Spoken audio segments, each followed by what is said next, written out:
The UC Natural Reserve System is a network of protected lands and field stations across California.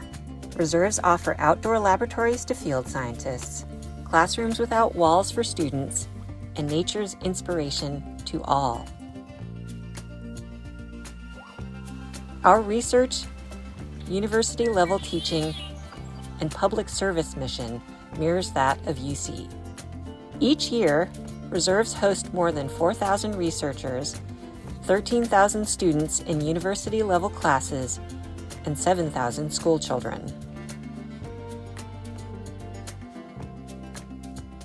Our library of ecosystems includes rocky coastlines and oak savannas, deserts and conifer forests, vernal pools, and alpine mountaintops.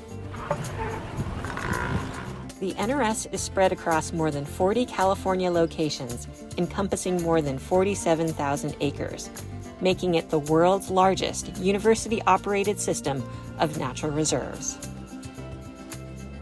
Reserves also serve as gateways to an additional 1.5 million acres of partner lands. In recent years, the NRS has become a key partner for the state of California in natural resource management. Our climate stations are the backbone of a Sentinel site network monitoring the pace of environmental change. This information is critical to helping California reach its ambitious 30 by 30 goal to conserve 30% of state lands and coastal waters by 2030.